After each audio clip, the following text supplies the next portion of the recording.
Vous êtes sur RTL.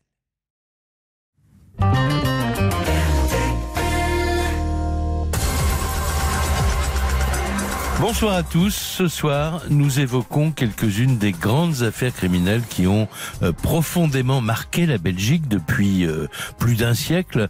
Des histoires presque toutes méconnues en France que mon invité, Marc Mette de Penningen, chroniqueur judiciaire et journaliste au journal Le Soir de Bruxelles, a retrouvé dans les archives de l'époque. Il en a fait un livre qui vient de paraître aux éditions Racine sous le titre « Crime et châtiment dans l'histoire judiciaire belge ». C'est absolument passionnant et c'est pour cela que nous avons voulu lui tirer ce soir dans l'heure du crime un beau coup de chapeau. Au fil des pages et des époques qu'on découvre dans ce livre, eh bien, il y a des histoires évidemment sordides et grandioses qui touchent toutes les couches de la société, des plus pauvres aux plus nantis, des ouvriers aux aristocrates, des femmes du monde aux prostituées, et en toile de fond, toutes les passions humaines, bien sûr, qui poussent au crime des hommes et des femmes ordinaires. La passion, la jalousie, la haine, l'appât du gain. Et puis il y a les procès du siècle, les grandes affaires qui mobilisent et qui passionnent l'opinion au point d'obliger la justice à agrandir certains tribunaux pour accueillir les foules des grands jours. Alors, nous allons vous raconter tout à l'heure l'histoire de la plus grande empoisonneuse de Belgique. On peut dire que son procès s'est déroulé à guichet fermé dans les années 30. Son arme favorite, la digitaline. Elle a été condamnée à mort pour avoir tué au moins 11 personnes en 3 ans, mais jusqu'au bout de son procès, elle a continué à nier sa culpabilité. Et lorsqu'on lui a donné la parole, en lui demandant s'il avait une déclaration à faire avant que la cour ne se retire pour délibérer, elle avait causé une vraie stupeur de l'auditoire, en commençant par dire « J'avoue », mais en ajoutant aussitôt « J'avoue que je suis innocente ». Vous découvrirez aussi dans un petit instant qu'en quelques années, enfin presque un siècle, plusieurs députés belges, au moins 3, ont été accusés de crimes de sang pour avoir tué leur femme, leur maîtresse ou le mari de celle-ci. Tout ça est à découvrir donc dans quelques instants avec Marc Mette de Penningen. 20h, 21h. Jacques Pradel sur RTL. L'heure du crime. Et bonsoir à toutes et à tous, très heureux de vous retrouver pour une nouvelle édition de l'heure du crime, émission préparée comme chaque soir par Justine Vignot avec Émilien Vinet. Et ce soir, c'est Mathieu Desmousseaux qui est à la réalisation technique de cette émission. Alors, une émission spéciale grand procès et affaires criminelles en Belgique à l'occasion de la publication d'un livre d'un de nos confrères que les auditeurs d'RTL connaissent bien parce qu'ils participent très souvent à l'heure du crime, Marc Mette de Penningen, chroniqueur judiciaire du journal Le Soir de Bruxelles depuis, charitablement, je vais dire, une bonne trentaine d'années. Bonsoir Marc. Bonsoir Jacques, on peut ajouter même quelques petites années, mais je ne me vieillis pas. Voilà. Alors en tout cas, je vous remercie d'avoir accepté notre invitation parce que l'été venant, vous le racontez d'ailleurs dans la préface de ce livre qui s'intitule « Crime et châtiment dans l'histoire judiciaire belge » et qui vient de paraître aux éditions Racine, vous dites que quand l'été arrive, c'est une embellie pour les chroniqueurs judiciaires de la presse écrite parce que au lieu d'être cantonnés dans les quelques milliers de signes, enfin les quelques colonnes qu'on leur attribue pour suivre tout au long de l'année l'actualité judiciaire, là on leur dit lâchez-vous parce qu'il y a moins d'actualité, donc on leur donne l'occasion de raconter un peu plus profondément les histoires. Oui, tout à fait. On est, en tant que journaliste judiciaire, chroniqueur judiciaire, quelque part des historiens du quotidien tout au long de l'année. Il faut absorber ce qui se passe, évidemment. Et puis l'été, effectivement, lorsque toute cette actualité se calme, sauf évidemment incident majeur, oui, il y a cette envie de réfléchir à son métier, de le pratiquer peut-être autrement, et d'ajouter la narration judiciaire du quotidien, de la replacer dans le contexte historique dans lequel toutes ces affaires sont on est. Et pour ça, le 19e siècle, le début du 20e sont évidemment des périodes tout à fait propices. Lorsque l'on raconte une histoire judiciaire au quotidien de l'actualité présente et moderne, il y a des tas de choses que l'on ne croit pas devoir préciser, parce que ça fait partie des présupposés connus de la part de nos lecteurs contemporains. Donc, en fait, la chronique judiciaire, lorsqu'on investigue son histoire, c'est aussi une porte d'entrée dans une histoire bien plus large qui est celle de nos pays, de nos nations, d'une région, de certains métiers, du développement de l'industrie, de la société telle qu'elle était à l'époque. Et c'est cet exercice de reconstitution dans l'environnement sociétal, médiatique de l'époque que permet ce type de grande chronique de l'été que je pratique depuis de très nombreuses années. Voilà, et donc avec des archives d'époque, et en fait la situation n'était pas dans la société belge, n'était pas très différente de celle de la France. En fait, il y a les mêmes évolutions. Il y a une presse qui sait que les faits divers font vendre, également, qui s'y intéresse parce que le public s'y intéresse. On trouve beaucoup de choses alors qu'il n'y avait ni enregistreur, ni télévision, ni moyens de communication, ni de réseaux sociaux. En fait, on a plein d'infos sur ce qui se passe à l'époque. Alors, plutôt que de faire des grands discours, Marc Mette de Penningen, il y a une des histoires que vous racontez au début du livre et qui nous plonge justement alors en plein dans une époque avec la mer, le port d'Anvers, entre autres, les navigateurs, les gens qui affrétaient des bateaux pour faire du commerce international. Il n'y avait pas de jet à l'époque pour traverser l'Atlantique, c'était des gros bateaux. Et évidemment, il y avait des histoires qui tournaient autour des équipages, autour de l'alcool, autour de la peur, autour de la jalousie, etc. Et là, par exemple, c'est un procès qui a défrayé vraiment la chronique en Belgique, qui a horrifié tout le monde parce qu'un jour, deux jeunes matelots qui ont été, qui faisaient partie de l'équipage d'un de ces bateaux, ont tué de façon absolument terrible le capitaine et son lieutenant, je crois. Oui, tout à fait. Donc c'est un bateau qui fait route du port d'Anvers, qui est un petit port encore à l'époque, qui a subi la domination hollandaise. Ils s'en vont vers Cuba. Et là, l'équipage qui a été réduit pour des questions de maladie, de désertion, se trouve mis à rude épreuve, et deux des matelots vont assassiner effectivement le capitaine et son second. C'est quelque chose de phénoménal dans l'histoire de la jeune marine belge qui ne compte 45 navires de commerce à cette époque. La question que je me suis posée par rapport à ce fait divers brut, disons, c'est de savoir, comme je vous le disais tout à l'heure, le contexte dans lequel tout cela se passait. Il y a cette rivalité avec la Compagnie des Indes, il y a la tentation de la Belgique, et elle va passer à l'acte d'ailleurs, de créer une première colonie à l'extérieur de son territoire. Ça se passera au Guatemala, en territoire de 500 000 hectares, pour assurer son commerce.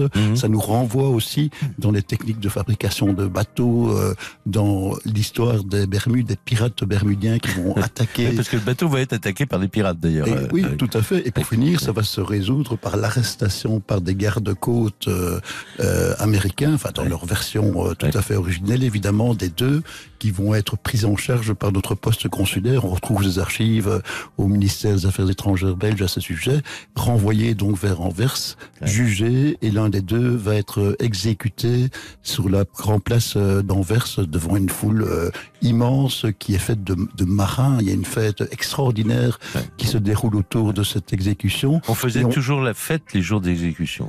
Mais c'est très symptomatique, et anthropologiquement c'est assez curieux. Il y a la jeune Belgique qui a hérité des dispositions pénales françaises essentiellement, a eu extrêmement beaucoup de réticence à mettre en œuvre, à continuer à mettre en œuvre la peine de mort par décapitation, tellement les excès révolutionnaires avaient été ressentis dans les populations. Il faudra attendre 5 ans après l'indépendance pour qu'une première exécution ait lieu. Il n'y eut dans l'histoire de Belgique que 56 exécutions civiles. On ne compte pas les exécutions militaires après la Seconde Guerre mondiale. Donc il y a d'un côté cet enthousiasme populaire pour ces spectacles absolument horribles, et d'autre part des réticences extrêmes du personnel politique, avec dans les archives parlementaires, dans les archives de jurisprudence, des réflexions qui sont vraiment d'un intérêt quasi philosophique, qui sont d'une profondeur que beaucoup de nos contemporains, de nos politiques contemporains, me disent parfois, auraient intérêt à relire, tellement les choses étaient pensées. Ça permet aussi de voir quels sont les socles de notre système pénal, et ça nous projette aussi dans tout ce qui concerne, comme je le raconte dans le livre, sur la prise en charge de la jeunesse délinquante, comment est-ce que des jeunes matelots étaient formés, et comment est-ce qu'ils se valorisaient par des exploits vraiment extraordinaires sur les fleuves du Brésil, etc. C'est presque cinématographique. Absolument. Alors, on va faire une première pause, Marc-Mette de Penningen, et puis on va monter un peu dans le temps vers notre époque, mais on est à la fin du 19e siècle, 1886, et là, un drame. Un homme abat sa femme parce qu'elle le trompe avec un autre, vous me direz c'est banal, mais le monsieur en question est un avocat et député belge. Il s'appelle Gustave van der Missen, mais dans la presse on va l'appeler le cocu de Bruxelles. L'heure du crime. Jacques Pradel. Jusqu'à 21h sur RTL. Société.com. L'heure du crime sur RTL. Et l'invité de l'heure du crime ce soir, le journaliste et chroniqueur judiciaire au Soir de Bruxelles, Marc-Mette de Penningen, et il vient de publier aux éditions Racine Crime et châtiment dans l'histoire judiciaire belge, et on en parlait il y a un instant ensemble au début de l'émission. C'est une manière finalement de faire une plongée dans des archives.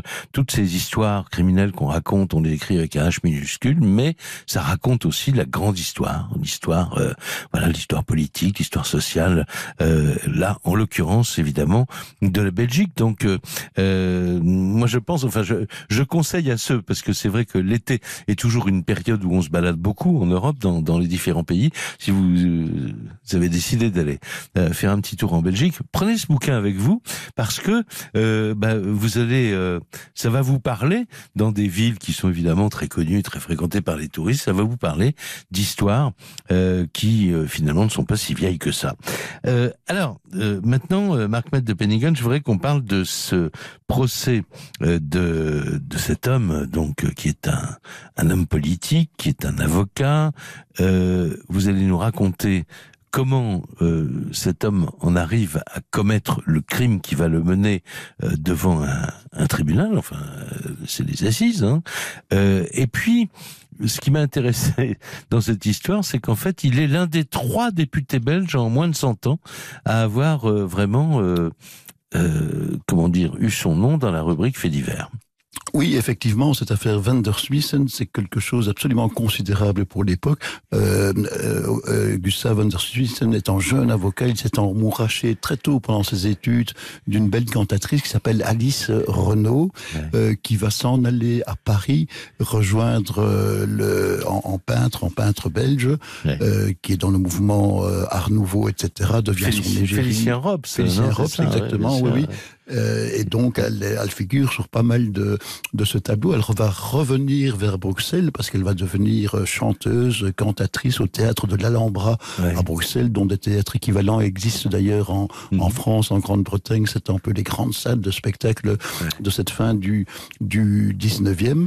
Mais il se fait que la belle a gardé des attaches avec non seulement Félicien Robs, il y a des lettres qui vont être retrouvées par le mari cocu, évidemment, et le mari cocu s'est en plus fait escroquer par un autre amant de cet artiste, un certain vicomte de Cardignan, qui est un Gascon, qui est venu à Bruxelles, qui était jugé plusieurs fois pour... Qui est surtout un escroc, quoi, en fait. Oui, ce sont des embrouilles financières, et ce vicomte va entamer une procédure devant l'ordre des avocats de Bruxelles contre le député Van der Missen. Ça n'aboutira à rien, mais l'ordre des avocats, qui est jalouse de la bonne réputation des gens de robe, va interdire à l'avocat d'encore voir sa femme. C'est ça, il va lui dire il faut vous séparer de cette femme, parce que, attendez, l'histoire est passionnante en elle-même, mais il faut aussi reprendre ça au début. C'est-à-dire, au début, on a un jeune homme de bonne famille, il fait des études de droit, il devient avocat, il est avocat à Gand, je crois, bon. Oui. Et puis, il va à une représentation de théâtre et il tombe sur cette femme qui a, semble-t-il, qui avait une voix absolument exceptionnelle. Il en peut plus, tombe amoureux fou et il veut l'épouser.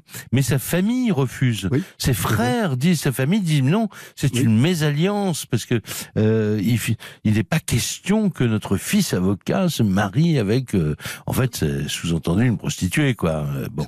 Exactement. Et alors lui, il passe outre quand même parce que ils vont aller se marier en Hollande, je crois. Bon, donc c'est ça le personnage, il est assez touchant. C'est un type épouvantable. La suite va nous le montrer parce que le crime est quand même très rude, si j'ose dire. Mais en tout cas, cet homme-là, avant de découvrir que cette femme dont il est très amoureux a été la maîtresse de Félicien Robes et à d'autres est tombé sous le charme de son meilleur ami, hein, comme c'est classique. Comme histoire.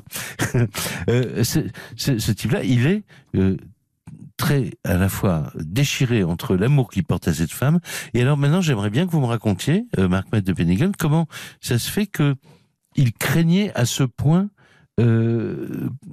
l'ordre des avocats. Mais parce que l'ordre a un pouvoir disciplinaire qui est immense. Il risque carrément de se faire radier du barreau si le déshonneur se projette par trop sur lui.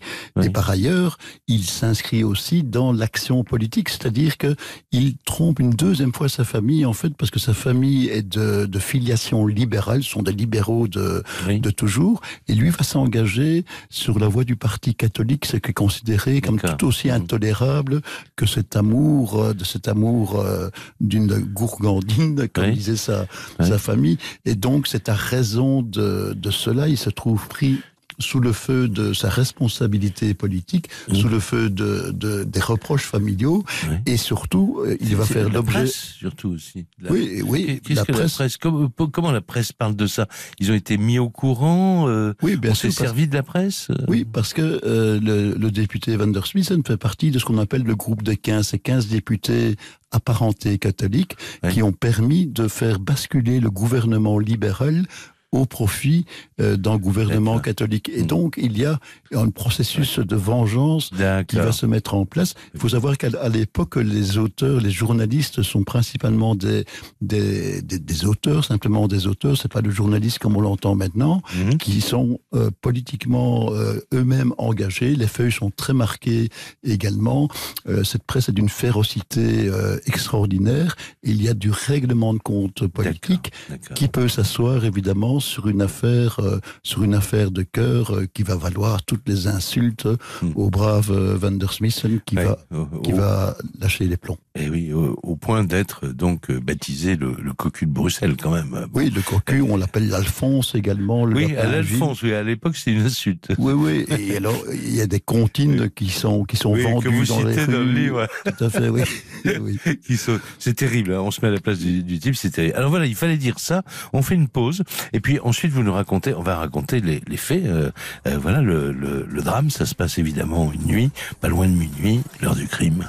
La suite, vous nous la racontez dans un instant. 20h, 21h, l'heure du crime. Jacques Pradel sur RTL.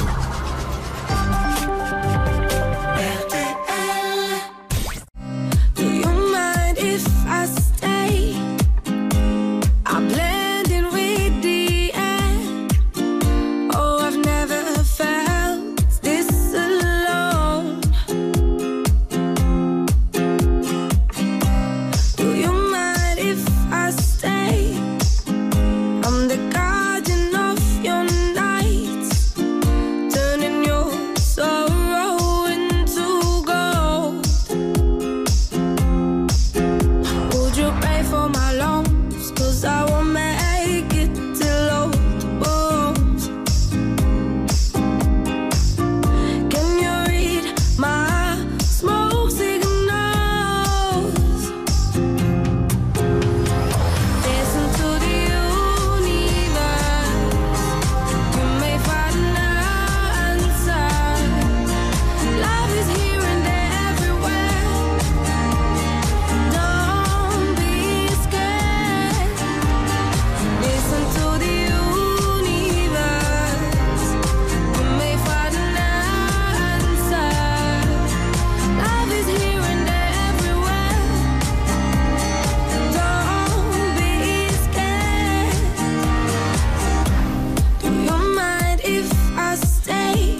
I'm just a man lost in space, calling out, hoping to hear something back, something back.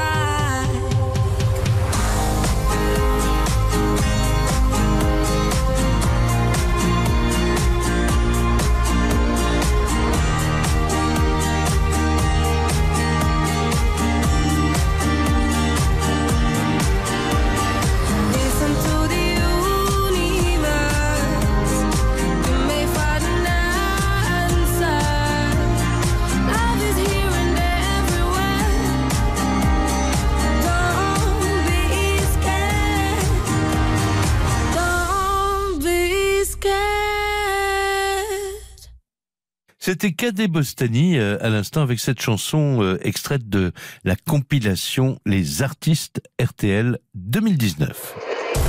L'heure du crime, Jacques Pradel sur RTL. Gustav van der Missen et Alice Renaud sont des noms qui ne disent plus rien à personne, d'ailleurs ni en France ni en Belgique, mais nous racontons depuis tout à l'heure avec Marc Mette de Penningen l'une de ces histoires qui a fait un procès, qui a donné lieu à un procès extrêmement suivi par toute la société belge, parce que dans le box des accusés il y avait un jeune homme, 31 ans, qui avait abattu sa femme de 5 balles de revolver. Alors, il faut donc, Marc Mette de Penningen, vous raconter cela dans votre livre, Crime et châtiment dans l'histoire judiciaire belge. Ça se passe à la fin du 19e siècle, on est dans les années 1880 et suivantes. Ce jeune homme, donc, qui est en même temps un homme politique, un avocat, qui souffre beaucoup, évidemment, à la fois de l'humiliation d'être appelé le cocu ou l'Alphonse, etc., mais qui en même temps joue sa peau et politique et professionnelle, ça devient insupportable. Or, on lui a demandé, donc, vous nous le rappeliez tout à l'heure, de quitter sa femme. Et il ne veut pas, malgré tout cela. Non, il s'y refuse. Il va continuer à la voir en cachette. Il vient la voir le soir. Il a repris contact avec elle via une de ses clientes qui connaît bien son ex-épouse. Et donc, la nuit, il se glisse au domicile conjugal en prenant bien soin, évidemment, de ne pas être aperçu. Ouais. Mais là où ça va mal tourner, évidemment, c'est qu'il a envoyé des lettres à sa femme qui démontrent, qui prouvent qu'il n'a pas obtempéré aux ordres du barreau. Ouais. Ces lettres sont menacées d'être transmises à Cardignan, qui est encore dans des procédures contre l'avocat. Ouais. Et là, il sent qu'il va être anéanti, tant politiquement que professionnellement. Et c'est à ce moment-là que sa détermination criminelle prend forme. Il a d'abord, et ça apparaît au procès, ça fait en effet absolument désastreux sur sa réputation aussi, il a confié à sa femme, en le glissant dans son manchon, donc son truc de fourrure, son revolver, pour qu'elle aille battre elle-même son amant, et quelque part ainsi régler le problème, faire disparaître l'origine du mal. Elle a refusé, évidemment, et donc en soir, il rentre de Arscott, où habitent ses parents, qu'il a bien voulu revoir, qui lui a encore dit qu'il faut absolument se débarrasser de cette intrigante qui jette l'opprobre sur toute la famille van der Missen. Il se rend à son domicile, donc, et là, il pénètre dans sa chambre à coucher, il renverse une bougie qui enflamme la robe de nuit d'Alice Renaud. Elle tente de fuir, des coups de feu éclatent, et il est achevé à même la rue verte. Elle tombe dans les bras d'un policier qui est attiré par les cris. Exactement. C'est une scène d'horreur, quoi. 5 balles, quand même. Oui, 5 balles, c'est impitoyable. Ça démontre, quand on tire plusieurs fois comme ça, comme dans les crimes actuels d'ailleurs, une volonté de vengeance, une férocité absolument terrible. Alors donc voilà l'homme qui est dans le box de la cour d'assises. Il risque. Qu'est-ce qu'il risque? Parce que effectivement, il fait partie de la haute société. Il va être condamné. On peut le dire tout de suite. Il va être condamné dans un premier temps à 10 ans. Son avocat, qui est excellent, va trouver matière à formuler un pourvoi en cassation. Il y aura un autre procès. Il va être condamné finalement à 5 ans. Il va faire au total, il aura fait 3 ans de prison. Il aura, bien qu'il ait tué sa femme.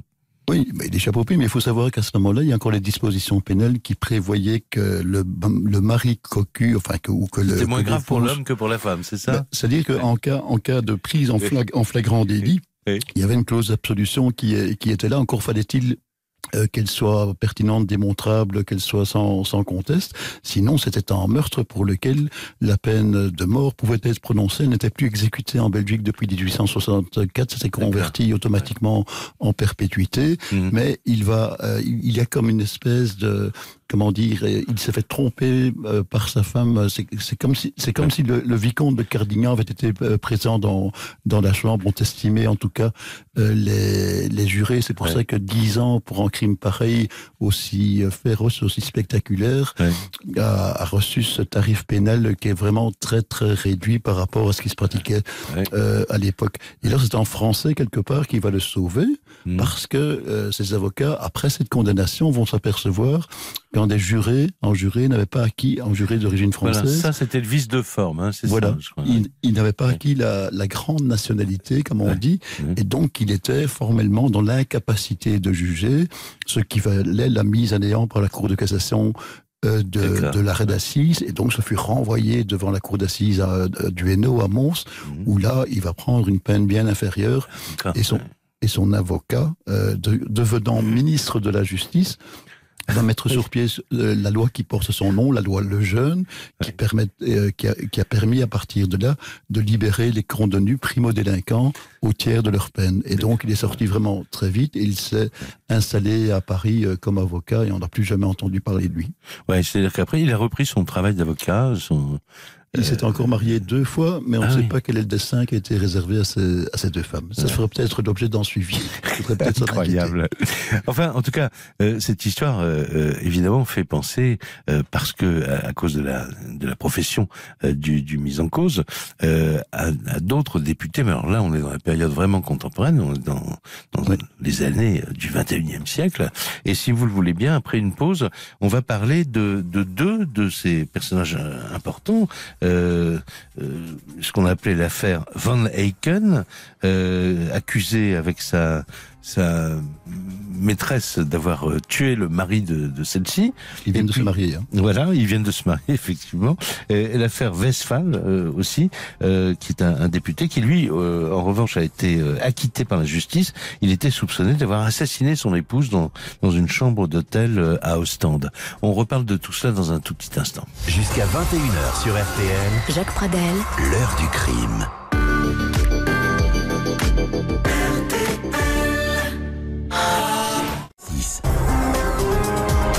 Retour de l'heure du crime, Jacques Pradel sur RTL. On en parlait tout à l'heure ensemble, Marc Mette de Penningen, à l'occasion d'histoires que vous racontez dans votre livre qui vient de paraître, Crime et châtiment dans l'histoire judiciaire belge. Vous racontez des grands procès. On a souvent parlé de procès du siècle. On continue à le faire au XXIe siècle, évidemment. Et beaucoup de ces procès étaient très fréquentés par le public, par la haute société. C'est un lieu où on voulait se faire voir, où la curiosité finalement de tout le monde s'exprime, parce que on veut voir de près toujours l'assassin, quoi. Et quand c'est un homme politique, ça s'est passé à l'époque de Van der Missen, dont on parlait tout à l'heure, à la fin du 19e siècle, mais ça s'est passé aussi là, dans les années tout à fait récentes, avec 2 députés belges dont on va parler très rapidement maintenant, mais d'abord de Bernard Westphal. Alors Bernard Westphal, il faut nous dire peut-être, avant de parler des faits qu'on lui a reprochés, ce qu'il représente en Belgique politiquement. C'est un député qui était l'un des fondateurs du mouvement écologiste, le parti écolo donc, et qui sur la fin est un peu tombé en disgrâce dans son parti. Il aurait bien voulu devenir président du Parlement de Wallonie, ce qui lui a été refusé, et il avait eu l'ambition de devenir à l'époque des faits, donc 2013 et un peu avant, donc le Mélenchon belge. D'accord. Oui, et donc c'est ce personnage-là qui a 5 mois plus tôt des élections qui devaient intervenir, va se retrouver donc accusé de l'assassinat de sa femme, Véronique Piroton. Les faits se passent... Fin octobre, je crois. Fin octobre 2013. Hein. Oui, c'est le 31 octobre, c'est la veille du 1er novembre. Ça se passe dans une chambre d'hôtel, la chambre 262 de l'hôtel Mondeo à Ostende, sur la côte belge. Il y a un contexte de séparation qui est là. Son épouse, Véronique Piroton, lui a annoncé son désir de se séparer. Il y a beaucoup de problèmes entre eux. Elle est victime d'une consommation abusive d'alcoolisme. Elle a retrouvé son amant d'antan.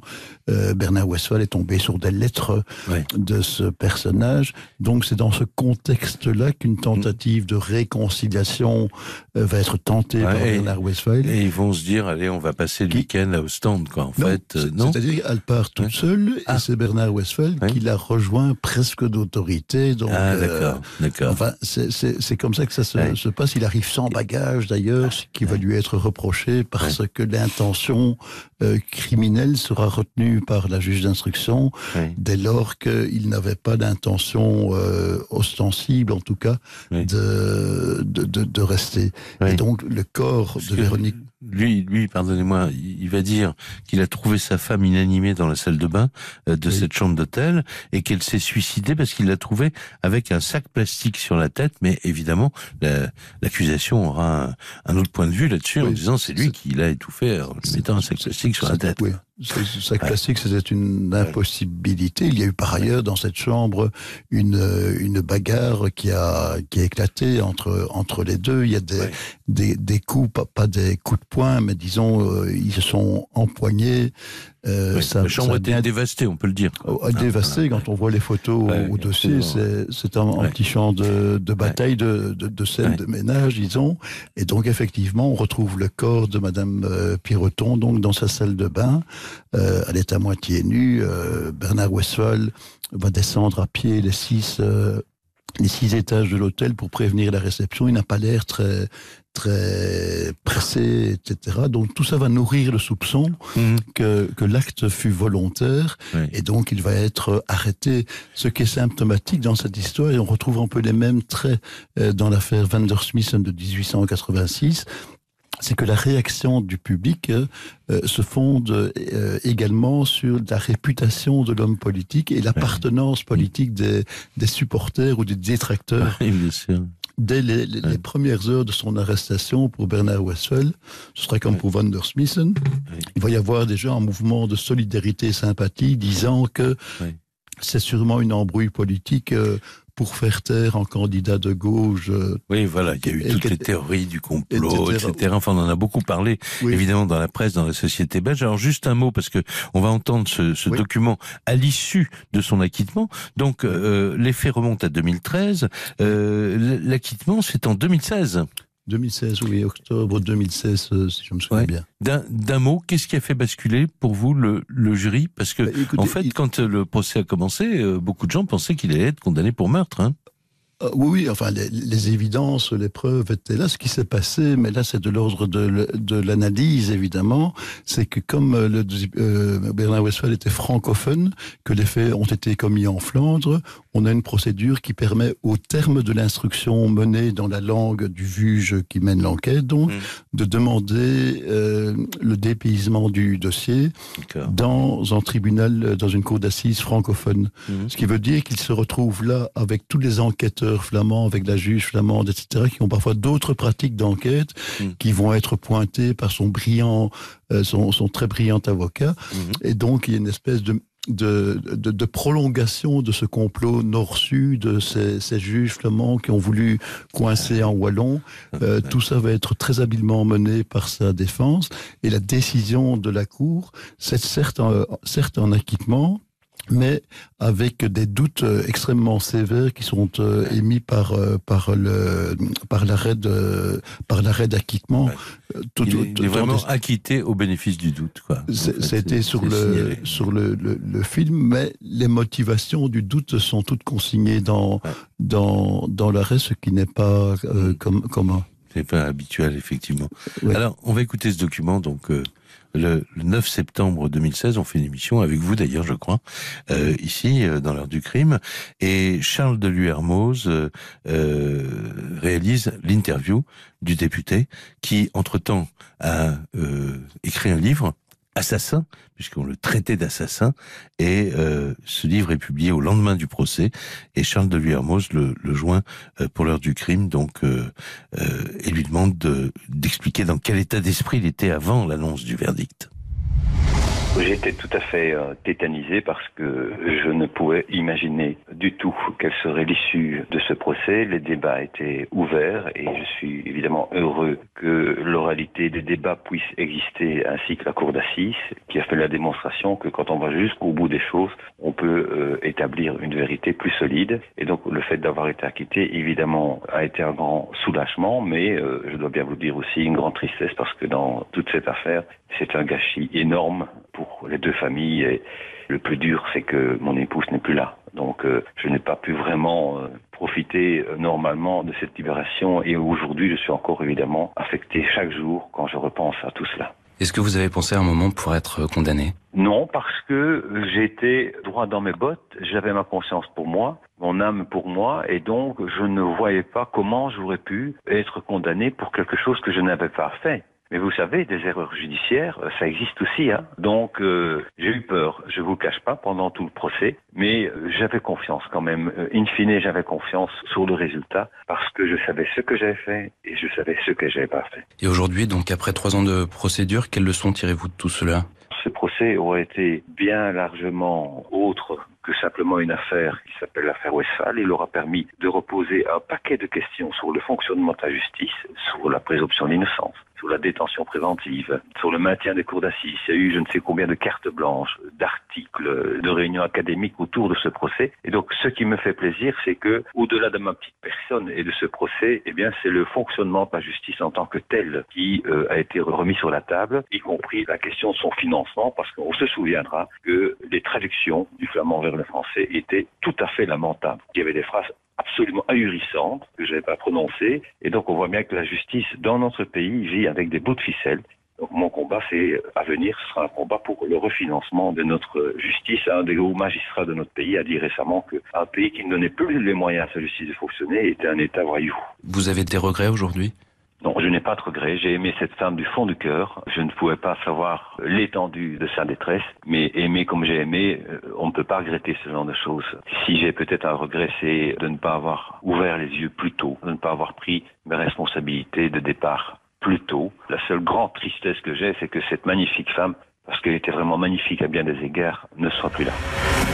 Voilà, c'était Bernard Westphal au micro de Charles Deluy-Hermoz pour l'heure du crime. Une pause tout de suite, la dernière dans cette émission. Et nous retrouvons mon invité, Marc Mette de Penningham. Jacques Pradel, l'heure du crime. Jusqu'à 21h sur RTL.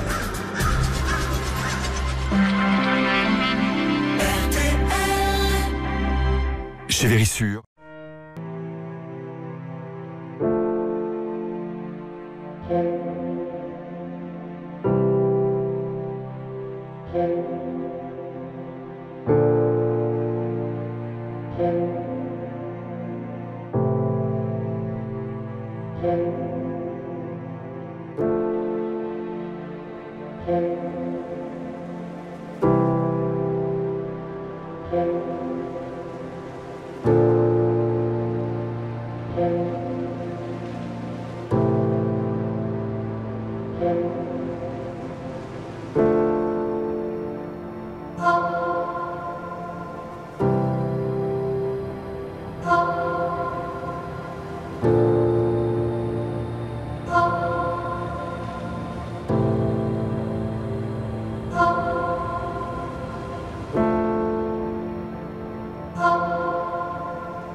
RTL, c'était Daniel Powter à l'instant. Retour de l'heure du crime, Jacques Pradel sur RTL. Crime et châtiment, c'est le titre du livre qui vient de paraître aux éditions Racine, Crime et châtiment dans l'histoire judiciaire belge. Il est signé de Marc Mette de Penningen, qui est l'invité de l'heure du crime ce soir. Marc Mette de Penningen est un spécialiste de l'histoire judiciaire, évidemment, de la chronique judiciaire. Il tient cette chronique depuis de très nombreuses années dans le journal Le Soir, entre autres. Et puis il écrit des livres aussi. Et moi, je suis bien content que vous ayez pris cette initiative de plonger comme ça dans le passé, Marc Mette de Penningen, pour raconter des histoires qui se sont déroulées entre la fin du 19e siècle et le début du 20e, même les années 30, quoi. Parce que on y découvre des histoires qui sont inédites pour beaucoup, hein, dont on n'a pas entendu parler. Alors, avec quelques exceptions près, je voudrais qu'on termine justement l'émission avec quand même une femme qui a été très très médiatisée, et pas qu'en Belgique. On l'appelait la veuve Becker, on l'avait appelée la veuve noire, l'empoisonneuse, bref, une femme quand même tueuse en série. Je crois que c'est la première tueuse en série d'ailleurs du Royaume de Belgique. 11 victimes en 4 ans, sans compter, paraît-il, 5 autres tentatives auxquelles ont échappé quelques miraculés. Et l'arme du crime, c'était la digitaline. Et vous nous direz peut-être tout à l'heure comment elle a découvert l'usage de la digitaline. Mais cette histoire, c'est comme dans un roman policier, ça commence par une lettre anonyme de dénonciation. Oui, tout à fait. Donc c'est un jour le parquet, la police de Liège, donc où elle réside, reçoit une lettre anonyme disant que 2 femmes, 2 veuves, sont décédées dans des conditions suspectes parce qu'elles avaient été soignées par cette fameuse Marie Petitjean, qui est donc la veuve Becker. Et cette lettre dit qu'elle s'apprête à tuer une 3e personne. Et ce qui se passe, c'est que les agents se précipitent en surveillance donc autour du domicile de la 3e future victime. L'arrête, découvre effectivement de la digitaline dans son sac, mène une perquisition chez elle, et on retrouve effectivement des bijoux, et des vêtements et d'autres biens appartenant aux deux femmes décédées, dont les corps vont être exhumés. C'est comme ça que démarre cette enquête. Ouais. Alors cette femme, après, on va évidemment apprendre petit à petit qui elle est, d'où elle vient. Évidemment, c'est le Becker, parce qu'elle a rencontré un jour un monsieur Becker qui est décédé, puisqu'on l'appelle la veuve Becker. Et justement, son mari, je crois, est décédé d'un cancer, et c'est au cours des soins qu'on lui donnait pour cette maladie qu'elle a découvert l'usage de la digitaline. C'est vrai ou c'est du roman, ça ? Non, tout à fait. La digitaline est couramment prescrite à l'époque pour des problèmes cardiaques. Le taux du poison, évidemment, c'est comme dans nos médicaments actuels. Oui. C'est pas tellement le produit lui-même, mais c'est bien le dosage. Quand vous voyez l'histoire de toutes les empoisonneuses d'Europe, je pense à la Brinvilliers notamment, qui va pendant quasiment 8 mois essayer d'adapter ses doses pour emporter la mort de son père. Eh bien, c'est quelque chose de tout à fait régulier. Le problème des empoisonneuses, c'est qu'une fois qu'elles ont trouvé la bonne dose, la dose qui les débarrasse au plus vite et dans le plus grand anonymat de leur cible, eh bien c'est sûr que ça leur donne un sentiment d'impunité. Elles savent comment faire rapidement, et il n'y a plus besoin de prendre le risque de rendre malade, par exemple, la personne qu'on veut faire passer de vie à trépas. J'espère que je ne donne pas des recettes aux auditeurs et auditrices. Alors, elle, pour compléter le tableau, évidemment, on dit que c'est une tueuse en série et nymphomane. Oui, nymphomane, elle se méconduit, comme on dit. Elle a un jeune amant dont elle veut absolument garder l'affection, ce qui implique évidemment de disposer de biens suffisants. C'est comme ça qu'elle va tomber dans la fréquentation de dames âgées. C'est ça qui est singulier d'ailleurs chez la veuve Weber, c'est que c'est une femme qui tue des femmes. Généralement, l'empoisonneuse la plus classique, c'est madame qui tue monsieur de cette manière-là, simplement parce qu'elle n'a pas la force physique de porter un coup de couteau ou un coup de hache et des choses comme ça. Mais la singularité des cibles, ce sont souvent des femmes âgées dont le désir décès risque de ne pas paraître totalement anormal quand vous décédez à l'époque à l'âge de 65, 70 ans. Ça peut paraître comme étant naturel. La digitaline, par ailleurs, est très difficile à déceler. Ouais. Donc, en fait, elle a cet amant Maximilien, je crois, qui a quand même 20 ans de moins qu'elle. Mais il y a eu la crise de 29. Là aussi, il y a tout le contexte, évidemment, socio-économique de l'époque. Donc, le krach boursier, ça fait que le commerce, parce qu'elle tenait un commerce, ou elle tenait une scierie, non je ne sais plus exactement. Enfin bon, son mari Becker tenait une scierie. Oui. Ouais. Et puis, donc, les affaires, évidemment, ne vont pas mieux, pas bien. Son mari meurt en 32 et c'est là où, en fait, elle devient garde-malade, dame de compagnie et où elle fréquente donc toutes ces rentières, ces riches veuves. Oui, elle est couturière à domicile. Elle est couturière, voilà, ça c'est son métier principal. Ce qui lui réserve évidemment des moments d'intimité avec ses futures cibles. Elles peuvent échanger sur leur mari, amant, dire leur désespérance de femme, leur déception, des choses comme ça, se confier des secrets. Et c'est comme ça qu'elle parvient quasiment avec toutes d'obtenir des prêts d'argent, enfin ce qui est réputé être des prêts, mais qui en fait sont des vols qui conduisent au décès évidemment de l'aimable prêteuse. Elle utilise sa qualité de femme pour gruger d'autres femmes et les tuer pour ne pas se faire prendre. Voilà. Et quand elle est, ces lettres anonymes dont on parlait tout à l'heure interviennent en 1936 et elle est arrêtée le 16 octobre 1936 alors qu'elle s'apprête à commettre, enfin ça c'est les proches du dossier qui disent ça, son 17e empoisonnement. Oui. Parce que elle a été condamnée pour 11 meurtres, 5 tentatives de meurtre, vol et faux en écriture, et elle est condamnée à mort, mais elle ne sera pas exécutée. Non, la peine de mort n'est plus exécutée, comme je le disais tout à l'heure, depuis 1863. Donc sa peine est convertie en peine de perpétuité. Elle va décéder en 42 en prison, donc sous l'occupation. Personne ne la pleure. On se rappelle évidemment dans les journaux de l'époque de celle qu'on l'appelait également la Brinvilliers du pauvre. Brinvilliers en référence évidemment avec la contemporaine de Louis XIV. Louis XIV qu'il avait fait d'ailleurs arrêter, la Brinvilliers, à Liège, où elle s'était réfugiée. Elle était partie en cavale en Belgique, mais oui. D'abord en Angleterre, puis à Liège, et il se fait que le monastère ou la maison religieuse où elle se trouvait était à quelques mètres de la cour d'assises où fut jugé Becker. Je dirais aussi que l'empoisonnement était assez courant aussi en France.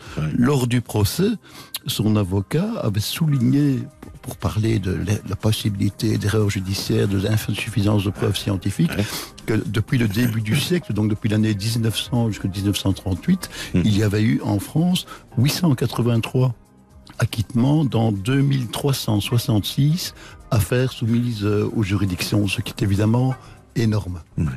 Écoutez, je vous remercie. On peut pas aller plus loin. Je renvoie tout le monde, évidemment, à votre livre qui est riche d'histoires et d'anecdotes toutes plus effectivement macabres et judiciaires les unes que les autres. Enfin, c'était un peu,